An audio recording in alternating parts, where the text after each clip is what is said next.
2 cups sat on the checkered tablecloth, one overturned.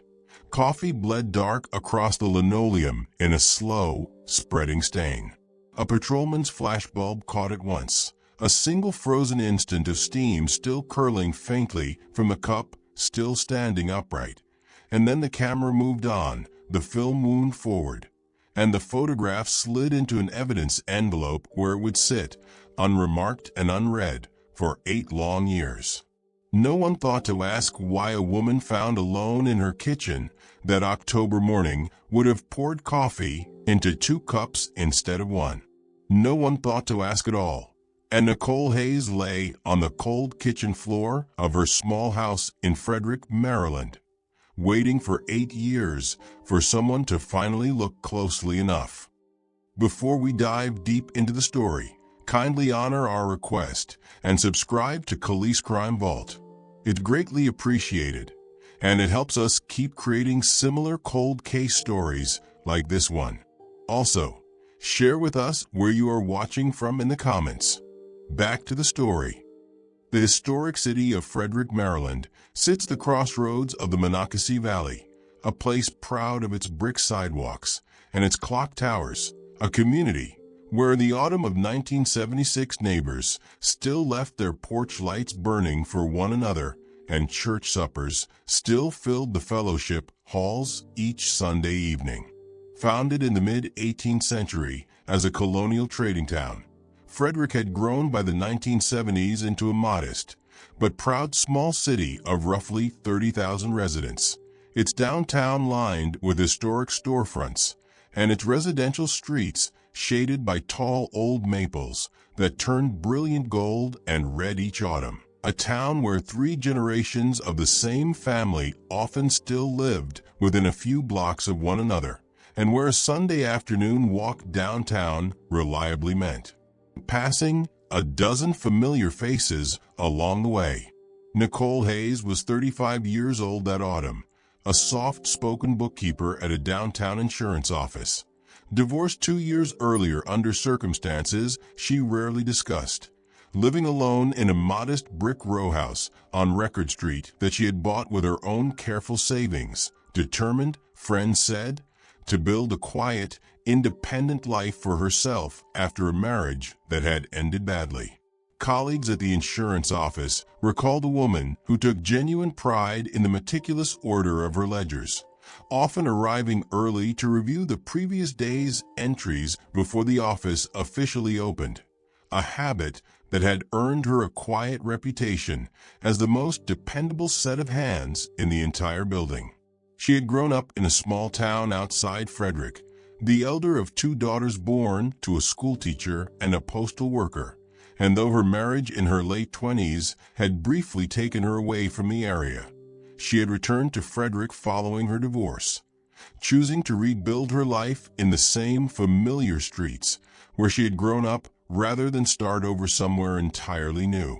She was known among her co-workers for her precise, orderly nature, for the small vase of fresh flowers she kept on her desk each week, and for a warmth that drew in even the most reserved of her colleagues, a woman who seemed, by every outward measure, to be steadily rebuilding a life worth having. On the morning of October the 9th, 1976, Nicole failed to appear for her shift at the insurance office for the first time in 3 years of otherwise perfect attendance.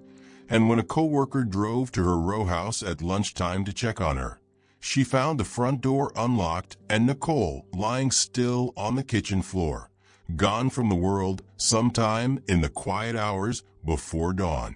That coworker, a young clerk named Patricia Doyle who had worked alongside Nicole for nearly 2 years, later told investigators that she had grown concerned by mid-morning when Nicole failed to call in, as she always did on the rare occasion she needed to miss work, and that the drive to Record Street had felt, even before she arrived, weighted with a dread she could not fully explain. Patricia would carry the memory of that afternoon for the rest of her life, later telling a reporter that the particular, ordinary stillness of the kitchen, the coffee pot still warm on the stove, the morning newspaper still folded on the counter, had struck her as far more unsettling than any obvious sign of violence could have been. She kept in touch with Barbara Hayes Coyle in the years that followed, the two women bound together by a shared, unspoken understanding of just how ordinary that October morning had seemed before it revealed itself, 8 years later, to have been anything but. The Frederick City Police Department responded within the hour, and the officer who first walked through Nicole Hayes' small kitchen that afternoon was a young patrolman named Daniel Purcell, only 18 months into his career and unaccustomed to a death scene of any kind.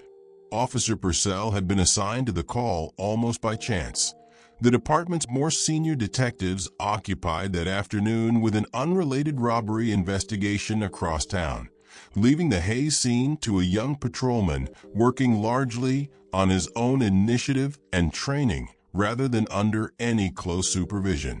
Officer Purcell photographed the kitchen carefully, as his training instructed, capturing the overturned chair, the fallen coffee cup shattered against the counter's edge, and Nicole herself, resting near the base of the counter with a single visible injury to the back of her head. He would later admit, decades on, that he had felt distinctly out of his depth that afternoon, uncertain whether the scene before him represented a tragedy requiring careful forensic documentation or simply an ordinary, if devastating, household accident.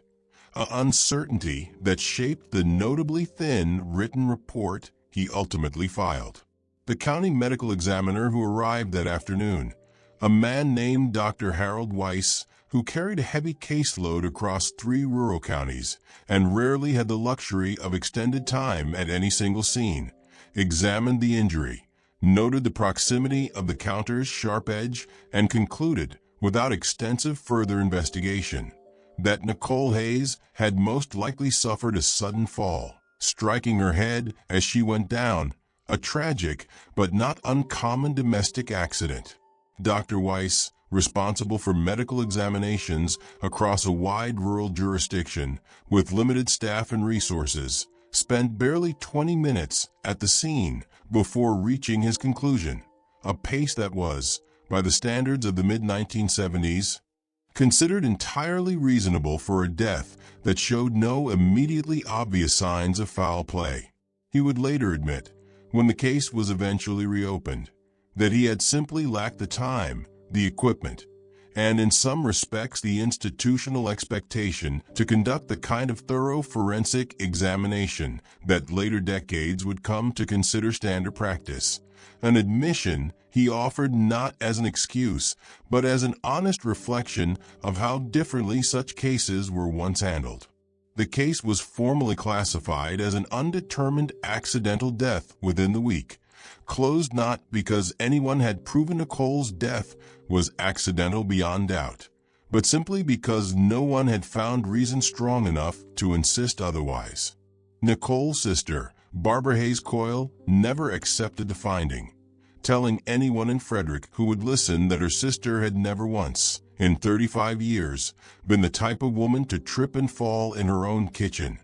A woman who moved through her small house with the same careful precision she brought to every ledger she balanced at the office. Barbara pressed the department for a fuller investigation in the weeks following her sister's death, but without any evidence contradicting Dr. Weiss's finding, there was little the department felt equipped to pursue further, and the case, however uneasily, settled into the quiet, unresolved category so many small city deaths eventually occupy, filed away and largely forgotten by everyone except the family left behind to carry the doubt. Barbara kept a small framed photograph of Nicole on her own mantle for years afterward, and neighbors recalled that she visited her sister's grave each October on the anniversary of her death, a quiet, private ritual she maintained faithfully regardless of weather, often standing at the graveside for a long while before finally returning home. She kept a small notebook of her own, recording each conversation she ever had with the department about the case, dates, names, and brief impressions, a habit she later said helped her feel some measure of control over a situation that otherwise offered her almost none across those first uncertain years. Nicole's death cast a quiet, unsettled shadow over the wider Frederick community as well, one that many longtime residents would only fully articulate decades later once the truth had finally come to light. Neighbors along Record Street kept a wary eye on their own doors and locks for months following her death, and several told reporters years later that the case had lingered in the back of their minds every autumn since, a small private unease they carried without ever quite being able to name. The insurance office where Nicole worked held a modest memorial gathering in the weeks following her death, and colleagues recalled that conversation about her passing continued quietly around the office for years afterward, never quite fading into the ordinary background noise of office life the way most losses eventually do. Teachers at the elementary school 2 blocks from Nicole's row house quietly adjusted certain lesson plans for a time, mindful of children in the neighborhood who had grown anxious in the weeks following her death, a small but telling accommodation for a community shaken by a loss it never fully understood. The photographs Officer Purcell had taken that October afternoon were filed into evidence storage along with the rest of the case materials, and there they remained undisturbed for the following 8 years as Frederick continued its ordinary rhythms. As the insurance office where Nicole once worked hired new bookkeepers to fill her empty desk, and as Barbara Hayes Coyle continued, each October, to visit her sister's grave and quietly wonder what the department had truly missed. The insurance office itself eventually replaced Nicole's small vase of flowers with a modest brass plaque bearing her name, a quiet gesture from her former supervisor that remained on the desk of whoever occupied her old position for years afterward, a small, ordinary tribute to a woman whose death the office never fully stopped quietly wondering about. Officer Purcell himself rose steadily through the ranks over those same years, eventually earning a detective's badge of his own, though he rarely spoke of the Hayes case, a file that had troubled him in a way he could never quite articulate even to himself, a nagging unease he attributed, for years, to nothing more than the ordinary discomfort of a young officer's first serious death scene. In the spring of 1984, the Frederick City Police Department began a long overdue modernization of its evidence storage system, digitizing decades of old case photographs as part of a broader records overhaul, a slow and painstaking project assigned largely to a young detective named Carol Bishop, only recently transferred into the department's small records and cold case division. Detective Bishop had joined the department 6 years earlier after several years working as a paralegal at a Baltimore law firm, a background that had given her an unusually meticulous eye for documentation and a genuine appreciation for the way small, overlooked details could sometimes carry enormous significance. She had specifically requested the transfer into the department's fledgling cold case efforts, drawn by exactly the kind of patient, unglamorous work the records overhaul represented, believing firmly that Frederick's own history held more unresolved questions than most residents realized. Colleagues who worked alongside her during those early years recalled a detective who read case files the way some people read novels, cover to cover, and often more than once, a habit several found unusual at the time, but that would ultimately prove essential to reopening the Hayes case 8 years after everyone else had stopped looking. Detective Bishop worked methodically through box after box of old evidence envelopes that spring, cataloging each photograph before filing it into the new digital system, a task she approached with far more care than the assignment strictly required, driven by a genuine interest in the old, half-forgotten stories the department's archive still quietly held. When she reached the thin folder marked Hayes, Nicole, October 1976, she paused over the kitchen photographs longer than most, Something about the careful domestic ordinariness of the scene, the checkered tablecloth, the small vase of flowers still standing undisturbed on the windowsill, striking her as strangely at odds with the violence the injury suggested. It was on her third pass through the photographs, holding one particular image up closer to the light of her desk lamp, that Detective Bishop noticed the detail that had gone entirely unremarked in the original 1976 report.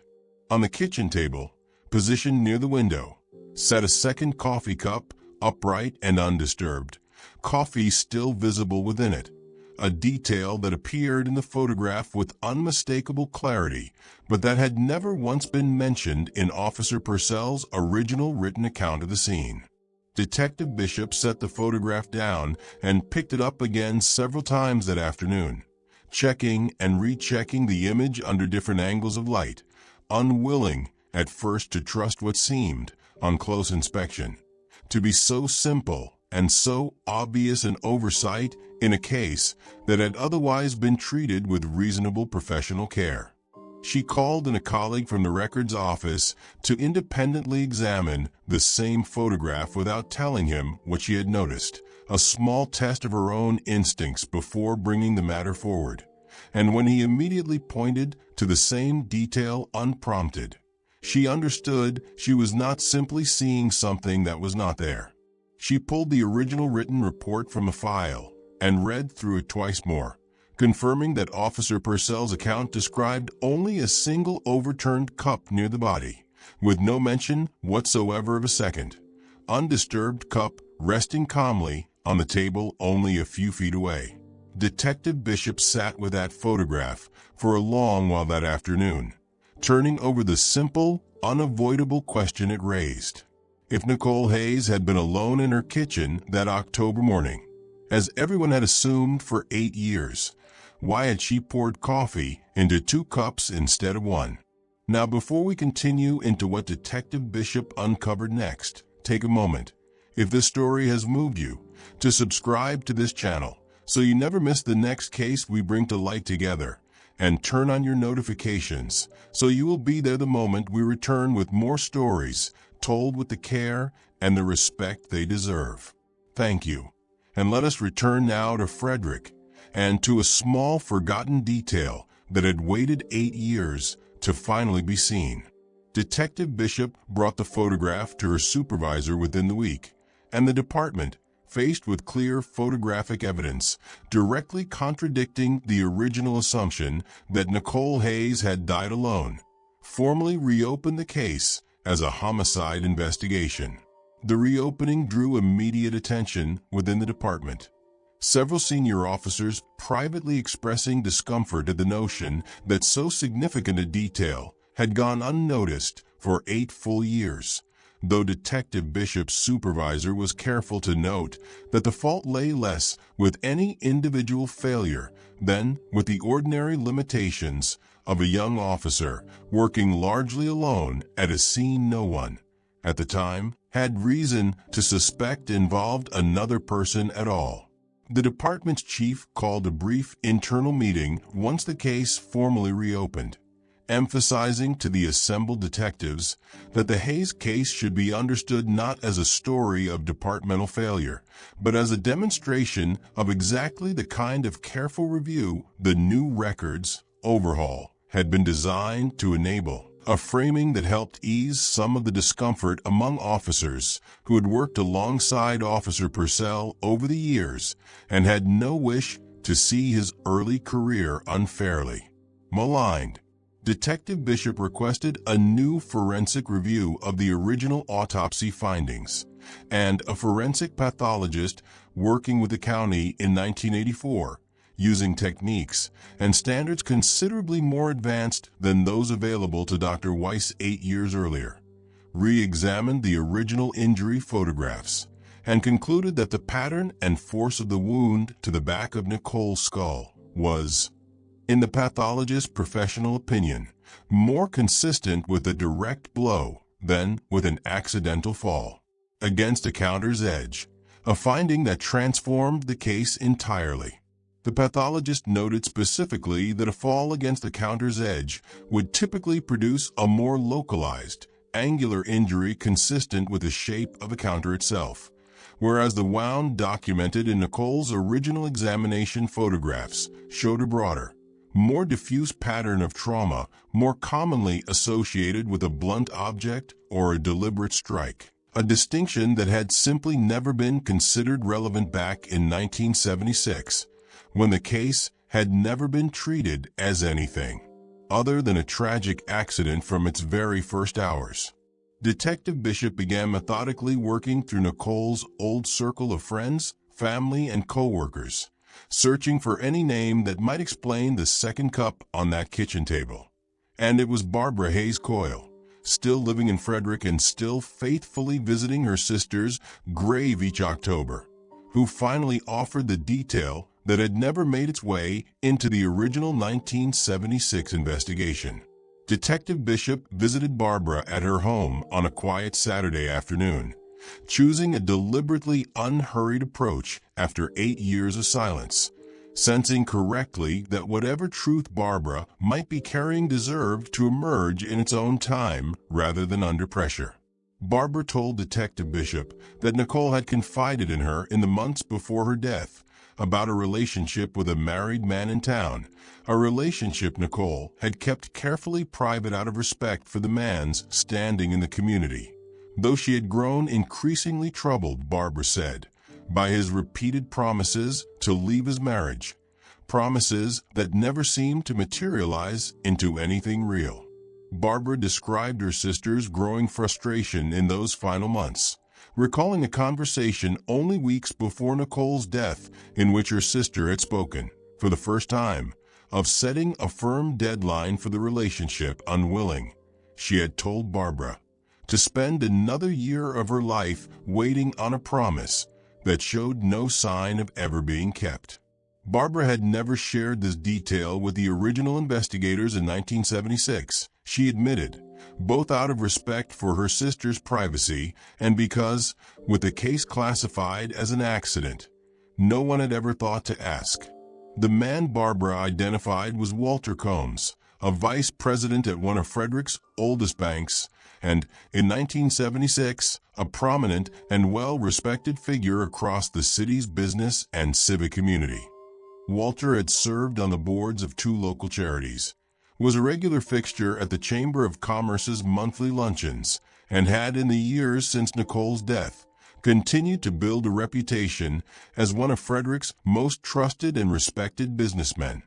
a standing that made Detective Bishop's inquiry into him all the more delicate. He had been honored just 2 years earlier with a Civic Achievement Award for his decades of charitable work, an honor several longtime acquaintances recalled with a particular bitterness once the truth of the case finally emerged, feeling, as several told reporters, that the community's trust had been fundamentally misplaced for far longer than anyone could have imagined. Detective Bishop approached Walter Combs, now 61 years old and still serving on the bank's board of directors, requesting a formal interview regarding his relationship with Nicole Hayes, an inquiry Walter initially attempted to deflect, insisting he had known Nicole only casually through mutual acquaintances. He met with Detective Bishop at the bank's own offices at first, composed and unhurried,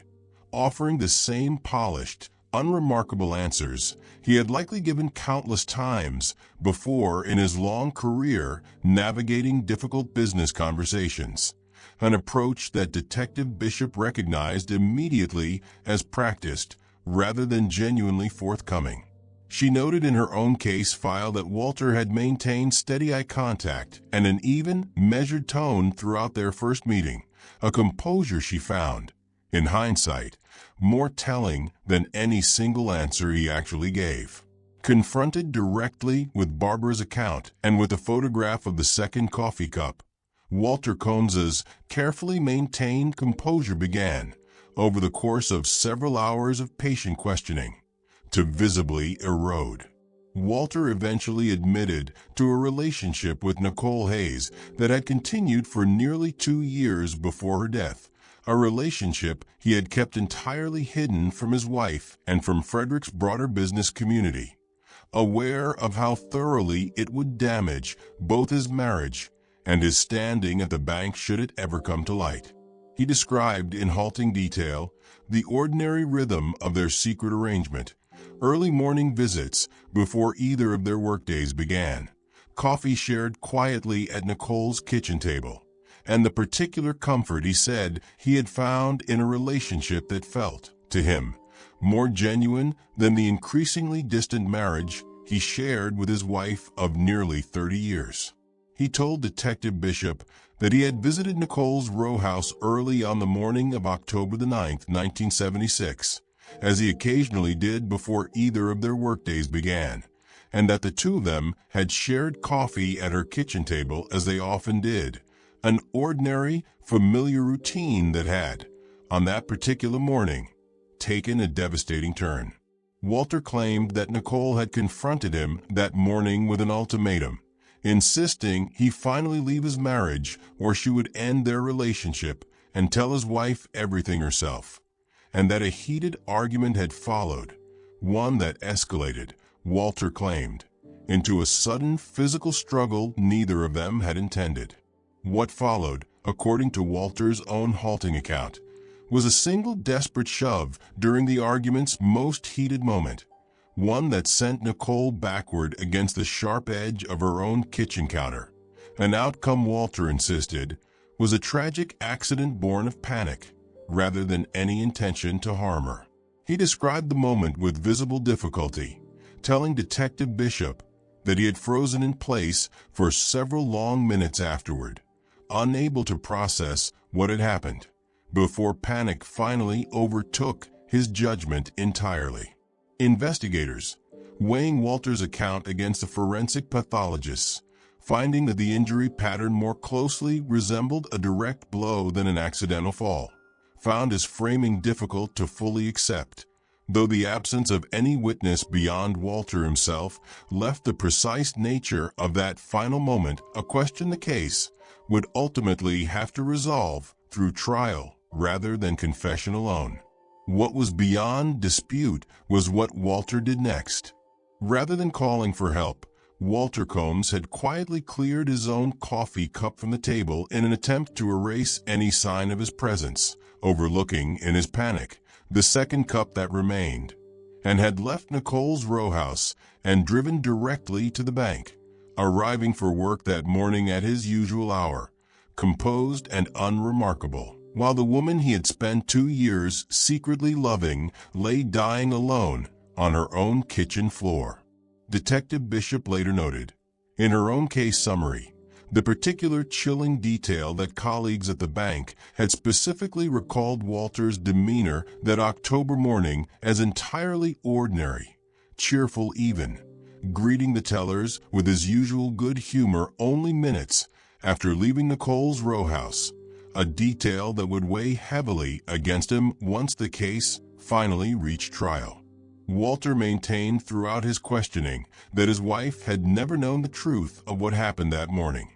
believing until the case reopened 8 years later that her husband's occasional early morning absences reflected nothing more than the ordinary demands of his banking career, an account Detective Bishop found credible given the complete absence, across nearly a decade, of any indication that Walter's wife had ever suspected the truth of her husband's double life. The case moved to trial in the winter of 1985, and the Frederick County Courthouse filled each day with residents stunned to learn that a man so thoroughly respected across the city's business community had carried so devastating a secret for nearly a decade. Local newspapers covered the proceeding closely, and several members of the bank's board of directors attended portions of the trial as well, telling reporters that they had worked alongside Walter Combs for years without ever once suspecting the depth of what he had concealed since that October morning. The Frederick News Post ran daily coverage throughout the 2-week proceeding, and longtime readers said the trial drew more sustained attention than any local story in recent memory. a reflection of just how deeply Walter Combs's fall from Frederick's civic life had unsettled the community that had trusted him for decades. Barbara Hayes Coyle attended every day of the proceeding, telling reporters outside the courthouse that she had never stopped believing her sister's death deserved a fuller investigation than it had originally received, and that she felt, watching the trial unfold, a strange and painful vindication in finally seeing that instinct proven correct. The prosecution built its case around the forensic pathologist's reassessment of the original injury, Walter's own admission of his presence at the scene, and the photographic evidence of the second coffee cup that had waited 8 years to be noticed, arguing that Walter's decision to remove his own cup while leaving the scene reflected a clear consciousness of guilt entirely at odds with his account of an unintended accident. The prosecutor called Detective Bishop to the stand to walk the jury through the full process by which a single overlooked photograph had ultimately reopened and resolved a case that had gone unquestioned for 8 years. Testimony several jurors later said helped them understand not only what had happened to Nicole Hayes, but how thoroughly that truth had nearly been lost entirely. The forensic pathologist testified at length as well, presenting enlarged photographs of the original injury alongside diagrams illustrating the difference between an accidental fall and a direct blow, testimony that several jurors described afterward as the single most persuasive evidence presented over the course of the trial. The defense countered that Walter's panic that morning, however poorly handled, did not rise to the level of intentional killing, and that the absence of any weapon or premeditated plan supported his account of a single tragic moment rather than deliberate violence. Walter's attorney argued repeatedly that a man capable of genuine premeditated violence would not have maintained, for nearly a decade, the same ordinary, unremarkable life Walter had continued to lead in Frederick, a life the defense insisted was inconsistent with the guilt of deliberate murder. The defense called psychologists of its own who suggested that Walter's continued composure over the years reflected a common, if troubling, capacity for compartmentalization rather than any calculated coldness, an argument the prosecution countered by noting that whatever psychological explanation might account for Walter's behavior in the years since, it did nothing to change the deliberate, composed nature of his actions in the immediate aftermath of Nicole's death itself. After 5 days of testimony, the jury deliberated for just under 8 hours before returning a verdict finding Walter Combs guilty of manslaughter, persuaded that his decision to leave Nicole Hayes dying on her own kitchen floor rather than seeking help, followed by his careful concealment of his own presence at the scene, reflected a depth of culpability beyond a simple, blameless accident. The jury foreperson later told reporters outside the courthouse that the panel had found the deliberate removal of Walter's own coffee cup particularly difficult to reconcile with his claim of panic alone, arguing among themselves that a man overcome by simple fear would be unlikely to pause, in the immediate aftermath of watching someone he loved fall dying to the floor, to carefully clear away evidence of his own presence before quietly leaving for work. Several jurors noted afterward that Walter's composed, unremarkable arrival at the bank that same morning, confirmed by multiple co-worker witnesses, weighed particularly heavily in their deliberations, finding it difficult to square such ordinary, practiced calm with an account of a man supposedly overwhelmed by panic only minutes earlier.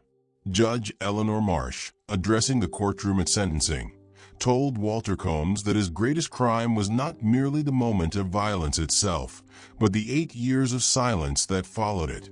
Silence that had allowed an entire community to believe a lie and had denied a grieving sister the simple dignity of knowing the truth about how she had lost the person she loved most. She spoke for several minutes about the particular cruelty of a truth withheld for so long, noting that Barbara Hayes Coyle had spent 8 Octobers standing at her sister's grave without ever knowing the full and complete story behind the loss she was mourning, a reflection that drew visible emotion from several members of the gallery who had followed the case since its earliest coverage. She reminded the courtroom as well that Walter's decades of civic standing and charitable work, however genuine, could never fully offset the 8 years he alone had chosen to withhold from a grieving family and a trusting community. She sentenced him to 12 years in prison, a sentence that, given his age, meant he would serve a significant portion of whatever years remained to him. Barbara Hayes Coyle, addressing the court briefly following the verdict, said only that she finally felt she could visit her sister's grave each October with a full and settled heart, no longer carrying the quiet, unresolved doubt that had shadowed every visit for the past 8 years. In the years since the trial, Frederick has slowly absorbed the truth that had waited so long inside a single overlooked photograph. Detective Bishop, whose careful attention to an old evidence file ultimately reopened and resolved a case that had gone unquestioned for nearly a decade, has continued her work within the department's cold case division, and has said publicly that the Hayes case taught her an enduring respect for the discipline of looking closely, of never assuming that a scene has been fully understood simply because someone in authority once said it was. She has since led the re-examination of several other older Frederick County cases originally classified as accidental or undetermined deaths, applying the same careful, patient scrutiny that first uncovered the truth about Nicole Hayes, and has said that 2 of those subsequent reviews ultimately produced meaningful new leads of their own. She has since become something of a mentor to younger officers joining the department, encouraging them, whenever the opportunity arises, to review old case photographs with fresh eyes rather than trusting entirely in the conclusions of investigators who came before them,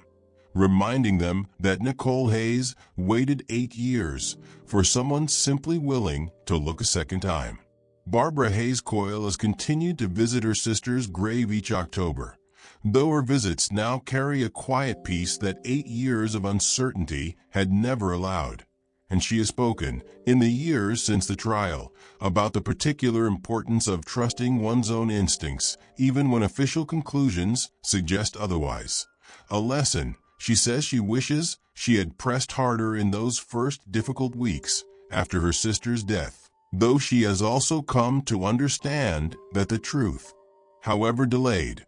ultimately found its way to the surface regardless. She has since established a small memorial fund in Nicole's name at the insurance office where her sister once worked, providing a modest scholarship each year to a local student pursuing accounting or finance studies, a fitting tribute, she has said, to a sister remembered for the quiet, meticulous pride she took in her own careful work. The first recipient of the scholarship, a young woman studying accounting at a nearby community college, was presented the award at a small ceremony Barbara organized personally, telling the small gathering that her sister would have taken quiet satisfaction in knowing her memory now helped support exactly the kind of careful, disciplined work she herself had valued most throughout her own life. Officer Purcell, by then a senior detective within the department, spoke privately with Barbara following the trial's conclusion, offering an apology for the oversight that had, however unintentionally, delayed justice for 8 years, an apology Barbara later said she accepted with genuine grace, understanding that the young officer who first walked through her sister's kitchen in 1976 had done his honest best with the limited experience and understanding he possessed at the time. To the younger generations coming of age in cities like Frederick, and in communities across this country very much like it, the story of Nicole Hayes carries a quiet but enduring lesson about the danger of accepting the first, most convenient explanation for a tragedy without looking closely enough at the small details that explanation might overlook. It is a lesson about the particular power of a single photograph, taken carefully but interpreted carelessly, and about how the truth can sometimes wait patiently within evidence that was gathered correctly from the very beginning, simply waiting for someone with the diligence to finally examine it in full. Detective Bishop has spoken about this lesson often in the years since the trial, telling young officers and community groups alike that the case taught her patience is never wasted, that a question asked carefully enough, even years after everyone else has stopped asking it, tends eventually to find its answer. It is also a lesson about the quiet courage of a sister who never stopped trusting her own instincts, even when official conclusions offered her every reason to let the matter rest, and about the 8 years of faithful, unwavering doubt that ultimately proved to be exactly right. Barbara has said in her own quiet way that she hopes young people understand that grief and uncertainty are not the same thing, that it is entirely possible to mourn someone fully while still holding patiently to the belief that a fuller truth remains somewhere waiting to be found. Frederick today remains the same historic, brick-lined city it always was, its church bells still marking the hour, its downtown streets still carrying the quiet dignity of a place proud of its own long history. The row house on Record Street where Nicole once lived was sold several years after her death to a young family new to the city, and neighbors say the small windowsill where she once kept fresh flowers still holds a potted plant to this day.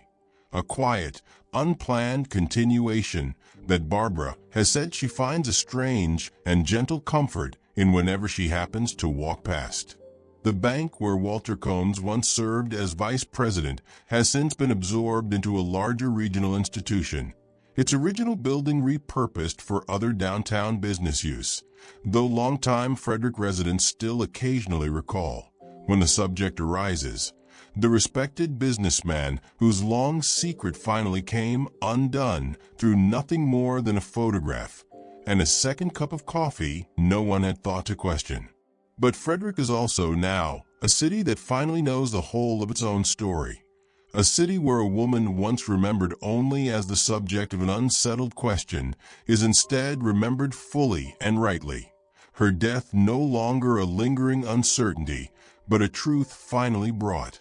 after 8 long years, completely and permanently into the light. Before you go, if you find value and appreciate the story, please consider hitting subscribe and like the video, and turn on notifications too, so you don't miss the next interesting dramatized solved cold case video. We truly appreciate your support. Thanks for listening and watching.